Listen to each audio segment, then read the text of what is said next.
করার জন্য আল্লাহ জান্নাতের কথা বলেছেন। কাহ্হার এবং জব্বার নাম আল্লাহ যেখানে ব্যবহার করেছেন, সাথে সাথে আবার গফুর রহিম নাম ব্যবহার করেছেন, বান্দা যে তো হয়রান হয়ে না যায়। আমার ভাইরা, একদিকে জাহান্নামের এই কঠিন শাস্তির কথা, আবার অপরদিকে আল্লাহ বলেন, শোনো, এমন জান্নাত আমি রেখেছি, মাসালুল জান্নাতিল্লাতী উইদাল মুত্তাকুন, এমন বেহেশত মুত্তাকিনদের জন্য যার ওয়াদা করা হয়েছে, এমন বেহেশত সেটা ফিহা আনহারুম মিন মাইন গায়রি আসিন, সেখানে এমন সুন্দর স্বচ্ছ পানির ঝর্ণাধারা, সুমিষ্ট পানির ঝর্ণাধারা রাখা হয়েছে।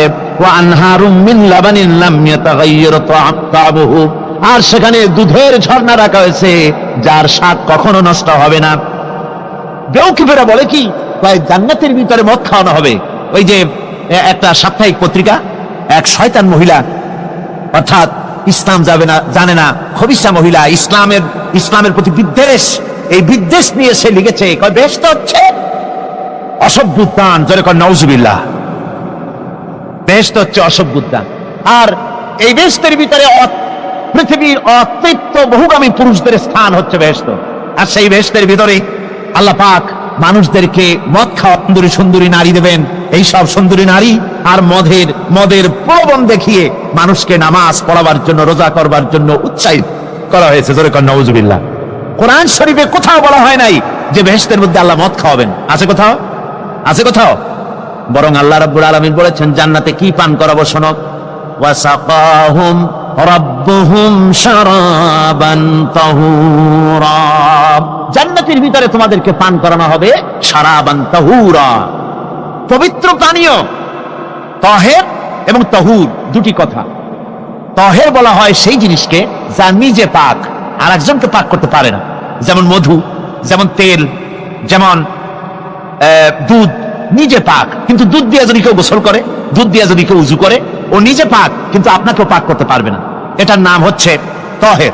আর তাহুর বলা হয় সেই জিনিসকে যে নিজেও পাক এবং অন্যকেও পাক করে দিতে পারে। যেমন পানি নিজে পাক, ওটার দ্বারা উজু করলে, গোসল করলে সেও কি হবে? পাক হয়ে যাবে। আল্লাহ তাই বলেন, জান্নাতের ভিতরে ওয়াসাকাহুম রাব্বুহুম শারাবান তাহুরা, জান্নাতের ভিতরে শরাবে তাহুর পান করানো হবে। ওই শরাবটা নিজেই পাক, আর যে পান করবে তাকে আরো পরিচ্ছন্ন পবিত্র করে দেবে। জোরে বলেন সুবহানাল্লাহ। সেই শরাব হবে এমন, খিতামুহু মিস্ক, যার মুখগুলি সুন্দর করে সুগন্ধ জিনিস দিয়ে, সুগন্ধি দিয়ে, মিস্ক দিয়ে আটকানো রয়েছে। তারপরে কি, ওয়াফি যালিকা ফালিয়াতানাফাসিল মুতানাফিসুন, এবার এই শরাব পান করার জন্য, এই পবিত্র পানীয় পান করার জন্য প্রতিযোগিতা করো, কে তোমরা প্রতিযোগিতা করে তার কাছে যেতে পারো। কিয়ামতের দিন আল্লাহ পাক জান্নাতে এই জিনিস পান করাবেন, আর ওই পাগলেরা কয় মদ খাওয়াবে। জোরে কান নাউজুবিল্লাহ। যার যে অভ্যাস সেটাই সে নিজেও তাই চিন্তা করে। আমার বন্ধুগণ, জান্নাতের ভিতরে আল্লাহ রাব্বুল আলামিন এভাবে মধুর ঝর্ণা রাখবেন, দুধের ঝর্ণা রাখবেন, সতত প্রবাহিত ঝর্ণাধারা সেখানে থাকবে। মুত্তাকিনা আলাল আরাইকি লা ইয়ারাউনা ফিহা শামসান ওয়ালা জামহারিরা, জান্নাতীরা ঠেস দিয়ে ছায়ার মধ্যে আরাম করে বসে থাকবেন, না তাদেরকে সূর্যের তাপ জ্বালাতন করবে, আর না তাদের সেখানে কোনো কষ্ট হবে। এমনি করে আরাম করে তারা তার ভেতরে থাকবে, আর সেখানে তাদেরকে সুন্দর করে ছায়া সুনিবিড় এক সুন্দর জান্নাতের ভেতরে এক সুন্দরতম পরিবেশের মধ্যে আল্লাহ রাব্বুল আলামিন তাদেরকে সেখানে রাখবেন। এরপরে তারা ওয়াইদা রাআইতা সুম্মা রাআইতা নাঈমান ওয়া মুলকান কাবীরা, সেখানে যেদিকেই তাকাবে সেদিকেই শুধু নিয়ামতের সাম্রাজ্য দেখতে পাবে, শুধু নিয়ামত আর নিয়ামত, এগুলি তাদের চোখে পড়বে। সেখানে না সূর্যের তাপ আর না শীতের প্রকোপ, কোনো কষ্ট নাই, মানুষের শরীর থেকে ঘামও বেরোবে না, সেখানে বার্ধক্য এসে কাউকে পীড়া দিবে না। আমার ভাইয়েরা, ওই জান্নাতের ভিতরে আল্লাহ রাব্বুল আলামিন অগণিত নিয়ামত মানুষের জন্য রেখেছেন, নিজের বান্দার জন্য রেখে দিয়েছেন।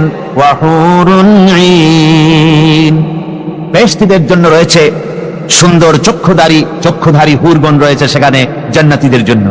কামসালিন লুউলুইল মাকনুন, যেন সে এতই সুন্দর যেন গোপনে রক্ষিত মুক্তার মতো, মুক্তা সদৃশ। এভাবে সুন্দর সুন্দরী হুরিগণকে, হুরদেরকে আল্লাহ রাব্বুল আলামিন তার বান্দাদেরকে সেখানে রেখেছেন। লা ইয়াসমাউনা ফিহা লাগওয়ান ওয়ালা তা'সীমান ইল্লা কিলান সালামান সালামা। কোন পাপ সেখানে মানুষ দেখবে না, কোন বাজে কথা সেখানে শুনবে না, শুধু শান্তি আর শান্তি। আল্লাহ রাব্বুল আলামিন মুমিন বান্দাদের বলবেন, উদখুলুল জান্নাতা আনতুম ওয়া আজওয়াজুকুম তুহবারুন। আল্লাহ রাব্বুল আলামিন বলবেন, ও আমার বান্দারা, জান্নাতে প্রবেশ করো, তোমাদের স্ত্রীদেরকে সাথে নিয়ে জান্নাতে চলে যাও। সুবহানাল্লাহ।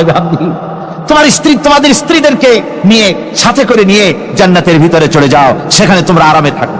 ইউতাফু আলাইহিম বিসহাফিম মিন যাহাবিন ওয়া আকওয়াবিন ওয়া ফিহা মা তাশতাহিল আনফুসু ওয়া তালাজ্জুল আয়ুন ওয়া আনতুম ফিহা খালিদুন। তাদের সামনে সেখানে স্বর্ণ নির্মিত থালা এবং সমস্ত পাত্র তাদের সামনে ঘুরতে থাকবে। তারা সেখানে আরামে মন ভোলানো সাজ সজ্জা সরঞ্জামাদি ইত্যাদি দেখে তারা সেখানে অবাক হয়ে যাবে। এত সুন্দর জান্নাতের পরিবেশ দেখে তারা হয়রান হয়ে যাবে। এই জান্নাতীদেরকে আল্লাহ রাব্বুল আলামিন ফেরেশতাদেরকে অর্ডার করবেন, ও আমার ফেরেশতারা, আমার এই বান্দাগুলিকে জান্নাতের দিকে নিয়ে যাও। وسيق الذين اتقوا ربهم إلى الجنة زمرا। যারা আল্লাহকে ভয় করে জীবন চালাইছে, আল্লাহকে ভয় করে জীবন, যারা জীবন সমাজ ব্যক্তি পরিবার রাষ্ট্র পরিচালনা করেছে, আল্লাহ রাব্বুল আলামিন বলবেন, ও আমার ফেরেশতারা, আমার এই বান্দাগুলিকে জান্নাতের দিকে নিয়ে যাও। ফেরেশতারা জান্নাতীদেরকে হাকায়া জান্নাতের দিকে নিয়ে যেতে থাকবে। আবার ওদিকে আছে ওয়াসিকাল্লাযীনা কাফারু ইলা জাহান্নামা যুমারা। জাহান্নামীদেরকে হাকায় নিয়ে যাওয়া হবে কোন দিকে? কোন দিকে? জাহান্নামের দিকে। এখন ওয়াসিকা মানে হাকায় নিয়ে যাওয়া। বেহেশতীদেরকেও হাকায় নিয়ে যাবে, আর জান্নাতীদের কি কয়, দোজখী যারা, তাদেরকেও হাকায় নেওয়া হবে, আর বেহেশতীদেরকেও হাকায় নেওয়া হবে। এটা কেমন কথা? দুটো জায়গায় হাঁকানি খাওয়ানো লাগবে। হাঁকানি বোঝেন তো? ধাক্কা। তো দুই জায়গায় ধাক্কা খাইতে হবে, তাহলে কিরকম বেহেশত যে ফেরেশতাদের ধাক্কা খাইতে খাইতে যাওয়া লাগবে? ব্যাপারটা কি আমার ভাইরা? ব্যাপারটা হচ্ছে এই, আমি দৃষ্টান্ত দিতে গিয়া বলি, অনেকদিন বন্ধুর সঙ্গে দেখা হয় নাই, বহু বছর পর হঠাৎ করে এক বন্ধু আর এক বন্ধুর বাড়িতে এসেছে, যে বলছে, ভাই যদিও বহু বছর পর এসেছি, কিন্তু আমার হাতে সময় নাই, আজ আমি বেশ সময় তোমার বাড়িতে থাকবো না। ওই বাড়িওয়ালা বন্ধু বলে, বন্ধু যতই ব্যস্ততা তুমি দেখাও না কেন, আজকে যখন তোমার একবার পাইছি, আমি তোমাকে ছাড়বো না। এই হলো একটা ছাড়বো না। আর ঢাকা হাইকোর্টের সামনে থেকে মকিম গাজী পালায় গেছে ডাকাত। পুলিশ খুঁজতে খুঁজতে হয়রান হয়ে এই ডাকাতটারে যদি পাওয়া যায়, আর ওই ডাকাত যদি বলে, স্যার আপনি আমার ধর্মের ভাই, আপনি আমার বাপ, আপনি মেহেরবানি করে আমাকে ছেড়ে দেন, পুলিশ বলবে, বেটা গোটা পুলিশ বাহিনী তোর জন্য হয়রান, তোরে যখন একবার পাইছি তোরে আর ছাড়বো না। তাহলে বন্ধুর ছাড়বো না আর পুলিশের ছাড়বো না এক জিনিস? এক জিনিস। জাহান্নামীদেরকে ধাক্কা মারতে মারতে জাহান্নামের দিকে নিয়ে যাবে। জাহান্নামের দিকে যেতে চাইবে না, তাই ধাক্কা মারা লাগবে। আর বেহেশতীদের ধাক্কা মারা লাগবে কেন? বেহেশতীরা যখন জান্নাতের দিকে যেতে থাকবে, ওদের জন্য লাল কার্পেট সম্বর্ধনা দেওয়া হবে। দুনিয়ার পচা লাল কার্পেট না, এত সুন্দর করে সাজানো থাকবে। এক একটা মঞ্জিলে যখন যাবে, জান্নাতীদের জন্য সাজানো মঞ্জিল দেখে তারা মনে করবে এইটাই বুঝি বেহেশত। ঘটি বাটি লোটা যা আছে তাই নিয়ে ওইখানে বসে পড়বে। ফেরেশতারা কবে যে, আল্লাহর বান্দা তুমি এখানে বসছো কেন? এটা তো বেহেশত না। কয় এর থেকেও ভালো আছে নাকি? কয় আছে না, ওঠো, আরে মিয়া উঠো। এইভাবে করে ধাক্কা মারবে, ওঠো, সামনে যাও। আবার যখন সামনে যাবে, সেখানে এর থেকে আরো সুন্দর পরিবেশ দেখে ওইখানে আবার বসে পড়বে, মনে করবে এটা বুঝি বেহেশত। বলা হয়, ফেরেশতারা বলবে, আল্লাহর বান্দা এটা জান্নাত না, এর থেকেও ভালো জায়গা, সুন্দর জায়গা। এইভাবে ধাক্কা মারতে মারতে তাদেরকে জান্নাতের কাছে নিয়ে যাওয়া হবে। হাত্তা ইযা জাউহা ওয়া ফুতিহাত আবওয়াবুহা ওয়া ক্বালা লাহুম খাযানাতুহা সালামুন আলাইকুম তিবতুম ফাদখুলুহা খালিদিন। এভাবে ধাক্কাতে ধাক্কাতে যখন তাদেরকে জান্নাতের দরজার কাছে নিয়ে যাওয়া হবে, আগে থেকেই তাদের জন্য দরজা খোলা থাকবে। সুবহানাল্লাহ, আগে থেকেই জান্নাত খুলে রাখা হবে। তাদেরকে বলা হবে, ওই জান্নাতের পরিচালক তিনি বলবেন, আসুন, ওয়েলকাম করবেন তাদেরকে, সালামুন আলাইকুম, আপনাদের প্রতি আল্লাহর শান্তি বর্ষিত হোক। বড় ভালোভাবে জীবনযাপন করেছিলেন দুনিয়ায়, আল্লাহর হুকুম মেনে চলেছিলেন, আল্লাহর হুকুম পালন করেছিলেন। দুনিয়ার বুকে বড় অশান্তি, মানুষের নির্যাতন, মানুষের বদনামি, জেল জরিমানা, রাত জেগে তাহাজ্জুদের নামাজ পড়া, জিহাদের ময়দানে কষ্ট করে রক্ত দেওয়া, শহীদ হওয়া, কত কষ্ট করে আল্লাহর দ্বীন জমিনে কায়েমের চেষ্টা করেছেন, নিজের জীবনকে ভালো রেখেছেন, পবিত্র রেখেছেন। আজকে আপনার জন্য এই জান্নাত, ফাদখুলুহা খালিদিন, জান্নাতে প্রবেশ করুন এবং চিরকাল এই জান্নাতের ভিতরে থাকুন। আল্লাহ রাব্বুল আলামিন ওই জান্নাতের সবকিছু দান করে দেবেন তাদেরকে, বেহেশতের মধ্যে তারা পৌঁছে যাবে। আর এই বেহেশতে পৌঁছে যাওয়ার আগে আরেকটি ঘটনা ঘটবে, সেটা হচ্ছে আল্লাহর নবী তিনি কাঁদতে থাকবেন। আল্লাহ রাব্বুল আলামিন বলবেন, নবী আপনি কাঁদেন কেন? আজকে তো আপনার কাঁদার দিন না, কেন কাঁদেন? মাকামে মাহমুদ দিয়েছি, আপনাকে কাউসার দান করেছি, কেন কাঁদেন? নবীজি বলবেন, রব্বুল আলামিন আমি দেখতে পাচ্ছি মাঝে মাঝে ফেরেশতারা আমার উম্মতগুলিকে জাহান্নামের দিকে নিয়ে যাচ্ছে। আল্লাহ রাব্বুল আলামিন বলবেন, ও আমার নবী, আমার হাবিব, জান্নাতি উম্মতগুলি আপনি বাছাই করে নেন। হযরত আয়েশা রাদিয়াল্লাহু তাআলা আনহা বলেছেন, একথা শোনার পরে আমি প্রশ্ন করলাম, ইয়া রাসূলুল্লাহ, ওই পরকালে কিয়ামতের ময়দানে অসংখ্য নবীদের অসংখ্য উম্মতের মধ্য থেকে আপনার জান্নাতি উম্মত আপনি কি করে বেছে নেবেন? হুজুর বলেন, আয়েশা, যদি কোনো ঘোড়ার কপাল যদি থাকে সাদা, আর সাদা কপালওয়ালা ঘোড়াটা যদি অনেকগুলি ঘোড়ার মধ্যে হারিয়ে যায়, তাহলে সাদা কপালওয়ালা ঘোড়াটারে কি তার মালিক খুঁজে পাবে নাকি? হযরত আয়েশা বলেন, হুজুর অনায়াসে পাবে। হুজুর বলেন, কিয়ামতের দিন অসংখ্য মানুষের ভিতরে আমার জান্নাতি উম্মত আমি এইভাবে বেছে নেব, যারা দুনিয়ার ভেতরে নামাজ পড়েছে, ঈমান এনেছে, ঈমানদার ছিল, দ্বীনের কাজ করেছে, আল্লাহর সাথে নাফরমানি করে নাই, নামাজ পড়েছে সঠিকভাবে, আল্লাহর সঙ্গে নাফরমানি করে নাই, সঠিকভাবে দ্বীন পালন করেছে, তাদের চেহারার ভিতরে ঈমানের নূর চমকাতে থাকবে। ওই ঈমানের নূরের চমক দেখে দেখে আমার উম্মতগুলি আমি বাছাই করব। সেদিন ওই কিয়ামতের ময়দানে যারা নামাজ পড়ে না, রোজা রাখে নাই, বরং দ্বীনের সঙ্গে বিরোধিতা করেছে, আল্লাহর সঙ্গে নাফরমানি করেছে, ইসলামকে অস্বীকার করেছে, আল্লাহর দ্বীন যারা জমিনে কায়েম করতে চায় তাদের সঙ্গে বেয়াদবি করেছে, ওরা বলবে, হে রাসূল, আমিও তো আপনার উম্মত, আমারও সুপারিশ করুন। আল্লাহ নবী বলবেন, ভেগে যাও, দূর হয়ে যাও, তুমি যদি আমার উম্মত হবে তাহলে এসব উম্মতের মতো ঈমানের নূরের চমক তোমার ভেতরে আমি দেখতে পেতাম। ওই হাসরের ময়দানে আল্লাহ নবী যদি বলেন, তুমি আমার উম্মত নও, ভেগে যাও, এর থেকে অসহায়, এর থেকে এতিম অবস্থার মানুষের জন্য কিছু হতে পারে না। আল্লাহ এই দুরবস্থা থেকে আমাদেরকে যেন হেফাজত করেন। আল্লাহ রাব্বুল আলামিন যেন আমাদেরকে নবীর সুপারিশ কিয়ামতের দিন আমাদের জন্য নসিব করে দেন, জোরে বলেন আমিন। আমার ভাইরা, জান্নাতের ভিতরে সব সেটেল হয়ে গেল। আল্লাহ পাক জিজ্ঞেস করবেন, ও আমার বান্দারা, ও আমার জান্নাতি বান্দারা, আমি তোমাদেরকে যে সব ওয়াদা করেছিলাম সেই ওয়াদা মতো সব পাইছো কিনা? আমি ওয়াদা করেছিলাম আমার জন্য রাত জেগে যদি তাহাজ্জুদের নামাজ পড়ো, নামাজ রোজা হজ যাকাত যদি করো, আমার দিন কায়েমের জন্য যদি আন্দোলন করো, রক্ত যাও, আমার জন্য যদি কষ্ট করো, শহীদ হও, তাহলে আমি তোমাদেরকে জান্নাত দেব। যত ওয়াদা করছিলাম তা পেয়েছো কিনা? জান্নাতীরা বলবে, ক্বালু নাআম, সব পেয়েছি, সব নিয়ামত পেয়েছি। আল্লাহ বলেন, সব পাও নাই, ওয়ালাদাইনা মাজিদ, আমার কাছে আরো বেশি আছে, আমার কাছে আরো বেশি আছে, সব পাও নাই। জান্নাতীরা বসে থাকবেন, বুঝতে পারবেন না, এত নিয়ামত পেয়েছি, আল্লাহর কাছে আরো আছে। আল্লাহর নবী তখন মুখ খুলবেন, নবীজি বলবেন, রব্বুল আলামিন, জান্নাতীরা বলতে সাহস পেতেছে না, সব পেয়েছে ঠিকই, কিন্তু যার জন্য গভীর রাতের আরামের ঘুমকে হারাম করে তাহাজ্জুদের নামাজ পড়েছে, যার জন্য স্ত্রী পুত্র পরিজনের মায়া পরিত্যাগ করে জিহাদের ময়দানে শহীদ হয়েছে, যার জন্য জেল খাটলো, জরিমানা দিল, যার জন্য নির্যাতিত হলো, সে আল্লাহ রাব্বুল আলামিনকে তারা এখনো দেখে নাই। আল্লাহ রাব্বুল আলামিন বলবেন, আমি আমার বান্দার সে আরজি পুরা করব। আল্লাহ রাব্বুল আলামিন তার সামনে থেকে সমস্ত নূরের পর্দাগুলি সরে যাবে, রব্বুল আলামিন তার বান্দার দিকে, বান্দার সামনে জালুয়া আফরোজ হবেন।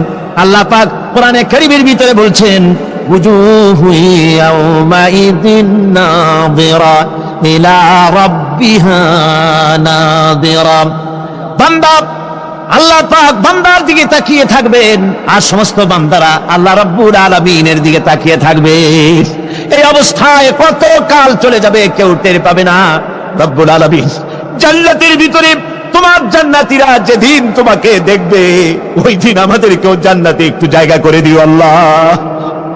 আমরা যেন ওই জান্নাতের ভিতরে বসার জায়গা যদি না পাই, আমরা গুনাহগার মানুষ, জান্নাতের কোন একটু জায়গায় ঠাঁই করে দিও যেন তোমারে দেখতে পাই। আয় আল্লাহ, তোমাকে দেখার তৌফিক আমাদের দিও, যেন বলেন আমিন। হযরত মাহবুবে রব্বানী কুতুবে সুবহানী শেখ মহিউদ্দিন আব্দুল কাদের জিলানী রাহমাতুল্লাহ আলাইহি তিনি বলেছেন, মুনাজাত করতে গিয়ে আবেগে বলেছেন, রব্বুল আলামিন তুমি যদি দয়া করে আমাকে জান্নাত দাও, আর তোমাকে যদি আমি না পাই, তুমি যদি আমার সঙ্গে দেখা না করো, আমারে যদি কথা না বলো, তাহলে এই জান্নাত আমার কোনো লাভ নাই। আর আমাকে যদি জাহান্নামও দিয়ে দাও, আর মাঝে মধ্যে তুমি যদি জিজ্ঞাসা করো মহিউদ্দিন কেমন আছো, তাহলে এই জাহান্নাম আমার জন্য বেহেশত হয়ে যাবে। আয় আল্লাহ, আমি শুধু তোমারই চাই, শুধু তোমারে দেখতে চাই। আল্লাহ রাব্বুল আলামিনকে যেন আমরা দেখতে পারি, আল্লাহর সঙ্গে যেন দেখা করতে পারি। আমার ভাইয়েরা, আল্লাহ পাক তাই কোরআনে কারীমের মধ্যে এসব কথা স্পষ্ট করে বলে দিয়েছেন, আল্লাহর সঙ্গে যারা দেখা করতে চায়, আল্লাহর সঙ্গে যারা কিয়ামতের দিন আল্লাহর সঙ্গে যারা দেখা করতে চাইবে, তাদেরকে শিরক মুক্ত জীবন যাপন করতে হবে, আর আল্লাহর দ্বীনকে পরিপূর্ণভাবে আমল করা লাগবে। এবার আল্লাহ পাক বলছেন, ওয়ায়াউমা ইয়াহশুরুহুম ওয়ামা ইয়াবুদুনা মিন দুনিল্লাহি ফায়াকুলু আআনতুম আযলালতুম ইবাদি হাউলাই আম হুম দাল্লুস সাবিল। ওয়ায়াউমা ইয়াহশুরুহুম ওয়ামা ইয়াবুদুনা মিন দুনিল্লাহ, কিয়ামতের দিন আল্লাহ তাদেরকেও ঘেরাও করবেন, আর যারা এদের ইবাদত করত তাদেরকেও আল্লাহ একত্রিত করবেন। তারপরে আল্লাহ বলবেন, ফায়াকুলু আনতুম আযলালতুম ইবাদি হাউলাই, তোমরা কি আমার এই সব বান্দাদেরকে পথভ্রষ্ট করেছিলে? আম হুম দাল্লুস সাবিল, না এরাই সঠিক পথ থেকে ভুলে গিয়ে বিভ্রান্ত হয়েছিল, গোমরাহ হয়েছিল? কোনটি? ক্বালু সুবহানাকা মা কানা ইয়ানবাগী লানা আন নাত্তাখিযা মিন দুনিকা মিন আউলিয়া ওয়ালাকিন মাত্তা'তাহুম ওয়া আবাআহুম হাত্তা নাসুয যিকর ওয়া কানু কওমান বুরা। আল্লাহ পাক বলছেন যে ওরা তখন বলবে যে আপনার পবিত্রতা ঘোষণা করছি, মহান পবিত্র আপনার সত্তা। আমাদের জন্য কি ক্ষমতা ছিল, আমাদের জন্য কি ক্ষমতা ছিল যে আমরা আপনাকে ছেড়ে দিয়ে এদেরকে মাওলা বলে গ্রহণ করি? বরং ব্যাপার হলো এই, ওয়ালাকিন মাত্তা'তাহুম, আসল ব্যাপার হলো যে আপনি এদেরকে আর এদের মা বাপকে আপনি এত সম্পদশালী করেছেন যে সম্পদশালী হওয়ার কারণে তারা নাসুয যিকরা, তারা সব কথাকে ভুলে গিয়েছে, তারা সবক ভুলে গিয়েছে। ওয়া কানু কওমান বুরা, এবং তারা এখন এক ভাগ্যাহত জাতিতে পরিণত হয়েছে।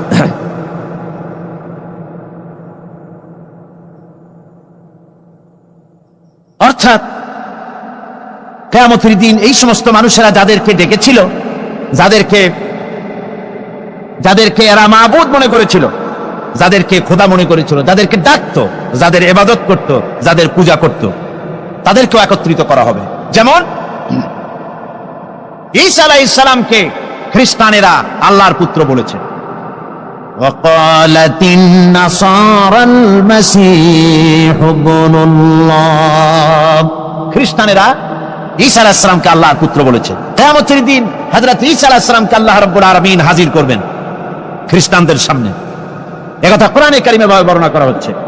وَإِذْ قَالَ اللَّهُ يَا عِيسَى ابْنَ مَرْيَمَ أَنْتَ قُلْتَ لِلنَّاسِ اتَّخِذُونِي وَأُمِّيَ إِلَٰهَيْنِ مِن دُونِ اللَّهِ। আল্লাহ পাক ঈসা আলাইহিস সালামকে বলবে, তুমি কি এইরকম বলেছো এদেরকে যে আল্লাহকে বাদ দিয়ে আমাকে আর আমার মাকে ইলাহ বলে মেনে নাও, এমন কথা তুমি বলেছো? হযরতে ঈসা আলাইহিস সালাম তখন বলবেন, قال سبحانك ما يكون لي أن أقول ما ليس لي بحق। আয় আল্লাহ পাক, আপনার পবিত্রতা ঘোষণা করছি, আমি এমন কথা বলার কোনো হকই আমার নাই। আমি যদি এমন কথা বলে থাকি তাহলে নিশ্চয়ই তুমি তা জানো এমন কথা আমি তাদেরকে বলি নাই, বরং আমি তো তাদেরকে বলেছি মা কুনতু লাহুম ইল্লা মা আমারতানি বিহি আন ইবুদুল্লাহ রাব্বি ওয়া রাব্বিকুম। আমি বরং তাদেরকে বলেছি যে একমাত্র আল্লাহর ইবাদত করো, আল্লাহর গোলামি করো, এই কথা আমি তাদেরকে বলেছি, কিন্তু তারা আমার কথা মানে নাই। এভাবে হযরত ঈসা আলাইহিস সালাম তিনি অস্বীকার করবেন। আমার বন্ধুগণ, এরপরে আল্লাহ পাক বলছেন ফাকাদ কাযযাবুকুম বিমা তাকুলুন, ফাকাদ কাযযাবুকুম বিমা তাকুলুন। কিয়ামতের দিন এই সমস্ত মাবুদ যাদেরকে তারা ডাকতো, ওরা সাক্ষী দেবে এবং ওদেরকে মিথ্যা প্রমাণ বলবে, যারা মিথ্যা কথা বলেছে মিথ্যা বলে প্রমাণ করে দিবে তাদেরকে। অর্থাৎ এই পৃথিবীতে মানুষ যাদেরকে বিশ্বাস করতো মাবুদ বলে, যে এরা এদেরকে ডাকলে পরে এরা আমাদের মনের আশা পূরণ করবে, আমাদের চাকরি বাকরিতে উন্নতি দেবে, আমাদেরকে সন্তান দিবে, এ ধরনের কথা বিশ্বাস যাদের উপরে আছে, অথবা কিয়ামতের দিন আমার জন্য সুপারিশ করবে, কিয়ামতে আমার গুনাহ মাপের দায়িত্ব নিয়ে নেবে, এই জাতীয় চিন্তা ভাবনা যাদের প্রতি তারা করতো, ধারণা করতো, ওরাই কিয়ামতের দিন এটাকে অস্বীকার করবে। আমার বন্ধুগণ, এই পৃথিবীতে কোনো বুজুর্গ, কোনো পীর এমন কথা বলে না যে আসো তোমরা আমার সেজদা করো, এরকম বলে? কি বলেন? বলে? বুজুর্গ, পীর এবং বুজুর্গ যারা, তারা বলে না যে আমাকে সেজদা করো, আমাকে নজর দাও, আমাকে হাদিয়া দাও, আমি তোমাকে কিয়ামতের দিন নাজাত করে দেব, অথবা আমার জন্মদিনে আমারে গোসল করায় সেই পানি তোমরা খাও, তোমরা রোগমুক্ত হয়ে যাবে, এভাবে ওরা বলে না। বরং ওদের সাথী এক শ্রেণীর চাটুকার আছে, যে সব চাটুকারেরা এ ধরনের কথা বলে লোকদেরকে ওদের প্রতি আকৃষ্ট করে দলে লোক ভিড়াবার জন্য প্রচেষ্টা চালায়। ঠিক কিনা বলেন? তাই মানুষেরা আজ বুঝতে না পেরে এদের চক্করে পড়ে যায়, এদের খপ্পরে পড়ে যায়। আমি যতদূর খবর নিয়েছি, হতে পারে দুই একজন, কিন্তু অধিকাংশ পীর বুজুর্গ যারা, তারা কখনো বলে না যে আমাকে সেজদা করো, আমার বাড়িতে হাদিয়া ছাড়া এসো না, হাদিয়া দাও, নজর দাও, আমি কিয়ামতে নাজাত দিব, এমন কথা বলে না। বরং সাথে কিছু চাটুকার থাকে, তারা এদের এত কেরামতি বর্ণনা করে যে কেরামতি শুনলেও অবাক হয়ে যেতে হয়। এই সব কথা বলে মানুষকে তাদের প্রতি আকৃষ্ট করে। আল্লাহ পাক বলছেন কিয়ামতের দিন খুব মুশকিল হয়ে যাবে এদের জন্য। এরা অস্বীকার করবে, ওরাই বলবে যে আমরা এদেরকে কথা শিখাই নাই। ফামা তাসতাতিউনা সারফান ওয়ালা নাসরা ومن يظلم منكم نذقه عذابا كبيرا। এরপরে তাদের পক্ষে সম্ভব হবে না ওই কিয়ামতের দিন এই ভাগ্যাহত অবস্থা থেকে ফিরে আসতে পারবে না, আর না তারা কোনো সাহায্যকারীও সেদিন পাবে। আল্লাহ রাব্বুল আলামিন বলছেন ومن يظلم منكم نذقه عذابا كبيرا। যারাই নাকি এভাবে জুলম অত্যাচারী হয়েছে, তোমাদের মধ্য থেকে যারাই এভাবে অত্যাচারী হয়েছে, আমি তাদেরকে জাহান্নামের কঠিন শাস্তির স্বাদ গ্রহণ করাবো। তার অর্থ হচ্ছে যারা মহাসত্যকে অস্বীকার করেছে, এটাই হচ্ছে জুলম। মহাসত্যকে অস্বীকার করা, আল্লাহর নবীকে অস্বীকার করা, দ্বীনকে অস্বীকার করা, এগুলি যারা করেছে আমি তাদেরকে জাহান্নামের শাস্তি ভোগ করাবো। وما أرسلنا قبلك من المرسلين إلا إنهم ليأكلون الطعام ويمشون في الأسواق وجعلنا بعضكم لبعض فتنة أتصبرون وكان ربك بصيرا। আমি আপনার পূর্বে এমন কোন রাসূল পাঠাইনি যাদেরকে আমি রাসূল করে পাঠিয়েছি তারা সকলেই আহার গ্রহণ করতেন, সকলেই খানা খেতেন। ওয়ায়ামশুনা ফিল আসওয়াক, এবং তারা বাজারে চলাফেরা করতেন। ওরা আজকে যে আপত্তি তুলছে যে নবী মানুষ না, নবী যদি হবে তবে মানুষ হলো কেন, আর সে কেমন রাসূল যে তিনি বাজারে যান, তিনি খানা খান, এটা কেমন কথা? আল্লাহ পাক বলছেন, হে নবী, আমি শুধু আপনি নন, আপনার আগে ইব্রাহিম আলাইহিস সালাম, আদম আলাইহিস সালাম, মুসা আলাইহিস সালাম, ঈসা আলাইহিস সালাম, যত পয়গম্বর এই পৃথিবীতে আমি পাঠিয়েছি সমস্ত নবীরা আহার গ্রহণ করতেন আর সবাই বাজারে চলাফেরা করতেন। এমনকি এই খ্রিস্টানেরা যে ঈসা আলাইহিস সালামের কথা বলে, যে ঈসা আলাইহিস সালামও তিনিও খানা খেতেন এবং বাজারে ঘোরাফেরা করতেন। আল্লাহ পাক বলছেন ওয়াজআলনা বা'দাকুম লিবা'দিন ফিতনা, আমি তোমাদের জন্য, তোমাদের পরস্পর পরস্পরকে উভয়ের জন্য আমি উভয়কে এক পরীক্ষা হিসাবে তৈরি করেছি, এক বিরাট পরীক্ষা তোমাদের জন্য। অর্থাৎ নবী এবং তার অনুসারীদের জন্য এই মহাসত্যের অস্বীকারীরা হচ্ছে পরীক্ষা, আবার মহাসত্যের অস্বীকারীদের জন্য এই নবীরা হচ্ছে পরীক্ষা। তার মানে কোন বিপদের আগুন যদি না জ্বলে তাহলে খাদওয়ালা না নিখাদ এ বোঝা যাবে কি করে? খাদওয়ালা লোকগুলি তারা তো আগুন যদি না জ্বলে তাহলে তারাও এসে খাঁটি হয়ে যাবে। এই জন্য খাঁটি সোনা আর অখাঁটি এটাকে পার্থক্য করার জন্য আল্লাহ পাক বলছেন এ ধরনের আমি একটা পরীক্ষা সৃষ্টি করেছি, একজনের জন্য আরেকজনের, এটা হচ্ছে একটা পরীক্ষা বিশেষ। আতাসবিরুন, তোমরা কি সবর ইখতিয়ার করবে? এই সব বাধা বিপত্তি বিরোধিতা এগুলি সহ্য করা, এগুলি কি তোমরা সবর ইখতিয়ার করবে? ওয়া কানা রাব্বুকা বাসীরা, আর আল্লাহ তোমার রব তিনি সব কিছু দেখছেন এবং শুনছেন। তার মানে হচ্ছে এই পরীক্ষার অগ্নিকুণ্ড যেটা জ্বালিয়ে দেওয়া হয়েছে এটা জ্বলছে। দিনের কাজ করতে গেলে প্রতিবন্ধকতা আসবেই, এটা এমন নয় যে দিনের দাওয়াত দিতে থাকবেন আর কোনো বাধা আসবে না, বিপত্তি আসবে না, ফুলের মালা আসবে আর আঙ্গুর বেদানা আসবে, তা না। রাসূল পাক সাল্লাল্লাহু আলাইহি ওয়াসাল্লাম যখন দিনের দাওয়াত পেশ করেছেন, ইসলামের দাওয়াত যখন দিয়েছেন, এই দাওয়াত দেওয়ার সময় তার কাছে ওই আপনার হাদিয়া তোহফা, ফুলের মালা আর তরুণ নির্মিত হয়নি তার জন্য, বরং পাথর এসেছে। এত কষ্ট রাসূলের হয়েছে এই আন্দোলন করতে গিয়ে। আল্লাহ বলছেন তোমরা কি সবর ইখতিয়ার করবে? তার মানে সবর ইখতিয়ার করতে হবে। দিনের আন্দোলন করতে গেলে বিপদ আসবে। কি আসবে? বিপদ আসবে। সে বিপদে তোমরা কি সবর ইখতিয়ার করবে? আল্লাহ পাক প্রশ্ন করছেন। সবর ইখতিয়ার করতে হবে। রাসূল পাক সাল্লাল্লাহু আলাইহি ওয়াসাল্লাম তিনি একদিন ওই কাবা শরীফের কাছে তিনি বসা ছিলেন। বুখারী শরীফের ভেতরে এসেছে ওয়ান খাব্বাব বিন আল আরিত রাদিয়াল্লাহু তাআলা আনহু আন্নাহু ক্বাল শাকাউনা ইলা রাসূলিল্লাহি সাল্লাল্লাহু আলাইহি ওয়াসাল্লাম ওয়া হুয়া মুতাওয়াসসাদুন বুরদাতুন লাহু ফি যিল্লিল কাবা। এরপর আমরা গিয়ে বললাম আলা তাস্তানসিরু লানা আলা তাদউ লানা। আমি গিয়ে বললাম, আমরা কাছে গিয়ে বললাম ইয়া রাসূলুল্লাহ, আপনি কি আমাদের জন্য দোয়া করবেন না? আপনি কি আমাদের জন্য আল্লাহর কাছে সাহায্য প্রার্থনা করবেন না? আমরা তো মার খেতে খেতে মরে গেলাম, আমরা তো ক্ষুধার জ্বালায় মরে গেলাম, কাফেরেরা আমাদেরকে নির্যাতন করতেছে। তখন অবস্থা এমন ছিল,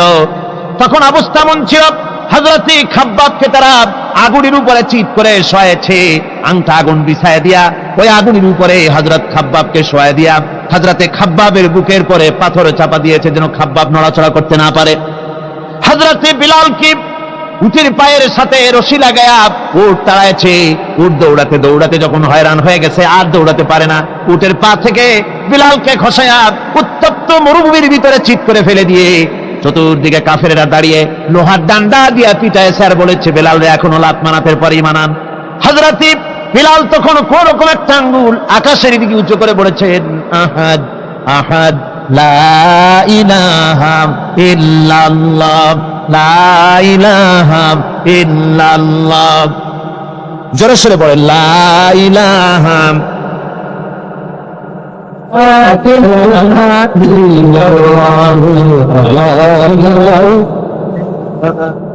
লা ইলাহা ইল্লাল্লাহু মুহাম্মাদুর রাসূলুল্লাহ। আমার ভাইরা, হযরত খাব্বাব বিন আল আরিত রাদিয়াল্লাহু তাআলা আনহু তিনি যখন বললেন হে আল্লাহর রাসূল, আপনি কি আমাদের জন্য দোয়া করবেন না? হুজুর তখন সোজা হয়ে উঠে বসলেন, বললেন قد كان من قبلكم يؤخذ الرجل فيحفر له في الارض। তোমাদের আগে দিন প্রতিষ্ঠা করতে যারা এখানে এসেছিল পৃথিবীর বুকে, তাদেরকে ওই কাফের বেঈমানেরা তাদেরকে ধরত আর তাদেরকে ধরে নিয়ে তাদের জন্য মাটি খুঁড়ত, এরপরে ওই মাটির ভিতরে তাদের বুক সমান গেড়ে দিত। সুম্মা ইউতা বিল মানশার, এরপরে করাত নিয়ে আসতো, ফায়ুদাউ আলা রাসিহি ফায়ুজআলু নিসফাইন, এরপরে করাত তার মাথার উপরে রেখে করাত দিয়ে মাথাকে দুই টুকরা করে, মাথা থেকে শুরু করে বডিটাকে দুই টুকরা করে ফেলে দিত। ওয়া ইউনশাতু বিআমশাতিল হাদিদ, এরপরে লোহার চিরুনি এনে সেই লোহার চিরুনি দিয়ে তার গায়ের উপর থেকে গোশত কাছিয়ে নামিয়ে ফেলে দেওয়া হতো। রাসূল পাক বলছেন, এরপরেও এই লোকগুলিকে আল্লাহর দিন থেকে এত অত্যাচার করার পরেও এক চুল পরিমাণ তারা সরিয়ে দিতে পারেনি। আল্লাহ নবী বলছেন, ও খাদ্দাব, ওয়াল্লাহি লা ইউতাম্মিমান্নাল্লাহু হাদাল আমরা হাত্তা ইয়াসিরা আর-রাকবা মিন সানা ইলা হাদরামাউত। ও খাব্বাব, ওয়াল্লাহি, আমি আল্লাহর নামে শপথ করে বলছি, সেদিন বেশি দূরে নয় যেদিন সানা থেকে শুরু করে হাদরামাউত পর্যন্ত লোকেরা যাতায়াত করবে, ব্যবসায়ীরা তাদের পণ্য দ্রব্য নিয়ে যাতায়াত করবে, সুন্দরী রমণীরা তারা যাতায়াত করবে। লা ইয়াখাফু ইল্লাল্লাহ বিযিব আলা গানামি। মানুষের অন্তঃকরণের ভিতরে কোনো ভয় থাকবে না, একমাত্র ভয় হবে আল্লাহ রাব্বুল আলামিনের ভয়, সুবহানাল্লাহি ওয়া বিহামদিহি। আর কোনো ভয় থাকবে না। ওয়ালাকিন্নাকুম তাস্তাজিলুন। ও খাব্বাব, তোমরা বড্ড তাড়াহুড়ো করতেছো, তোমরা বেশি তাড়াহুড়ো করছো, এত তাড়াহুড়ো করো না, সে সময় আসবে। সুতরাং দ্বীনকে প্রতিষ্ঠা করতে গিয়ে এ ধরনের কষ্ট হয়েছে, বিরোধিতা আসছে, বিরোধিতা আসবে। সেই বিরোধিতার মোকাবেলা করেছেন জনাবে মুহাম্মদ রাসূলুল্লাহ যারা বলেন সাল্লাল্লাহু আলাইহি ওয়াসাল্লাম। এই মোকাবেলা সাহাবায়ে কেরাম করেছেন, রাসূল করেছেন, কষ্ট করেছেন। এই কষ্ট করতে হয়েছে, বিরোধিতার মোকাবেলা করতে হয়েছে, তারপর বিজয় এসেছে। এত সহজে আসে নাই। এই মোকাবেলা আমাদেরকেও করতে হবে। আমার বন্ধুগণ, আল্লাহ পাক বলেছেন, বিরোধিতা যদি তোমার সামনে আসে, বিরোধিতা আসবে, বিরোধিতার মোকাবেলাও তোমাদেরকেই করতে হবে। কিন্তু মনে রেখো, এ দিন হচ্ছে আমার, আমি এ দিনের বিরোধিতা যারা করবে আমি তাদের মোকাবেলা করব। ওয়া কানা হাক্কান আলাইনা নাসরুল মুমিনিন। মুমিনদেরকে সাহায্য করা আমি আল্লাহর জন্য ওয়াজিব, আমি আল্লাহর জন্য হক মুমিনদেরকে সাহায্য করা। আর এই যে বাধা, এই যে বিপত্তি, ইসলামের বিরুদ্ধে সংশয় সন্দেহ সৃষ্টি করা, মারামারি সৃষ্টি করা, ত্রাস সৃষ্টি করা, এটা নতুন কিছু নয়। সতীজা কা রহা হ্যায় আসল সে তাইম রোজ, সতীজা কা রহা হ্যায় আসল সে তাইম রোজ, চরাগে মুস্তাফা বি সে শরারে বুলহবি। সেই প্রথম দিন থেকে শুরু হয়েছে ইসলামী আন্দোলনের সাথে বিরোধিতা করা। আবুল আহাব মুহাম্মদ সাল্লাল্লাহু আলাইহি ওয়াসাল্লামের সাথে, মুস্তাফা বি চারাগের সাথে, আল্লাহর দ্বীনের সাথে এই বিরোধিতা শুরু হয়েছে। সেই প্রথম দিন থেকে এই বিরোধিতা ছিল, আছে, থাকবে। কিন্তু এরপরেও আল্লাহ তার দ্বীনকে বিজয়ী করবে। আল্লাহ রাব্বুল আলামিন কোরআনে কারিমে বলেছেন, ইউরিদুনা লিইউতফিউ নূরাল্লাহি বিআফওয়াহিহিম ওয়াল্লাহু মুতিম্মু নূরিহি ওয়ালাউ কারিহাল কাফিরুন। মহান আল্লাহ রাব্বুল আলামিন বলেন, ওরা চায় মুখের ফু দিয়া আমার আলোকে নির্বাপিত করে দেবে, আমার দ্বীনকে দুনিয়া থেকে মিটায় দেবে।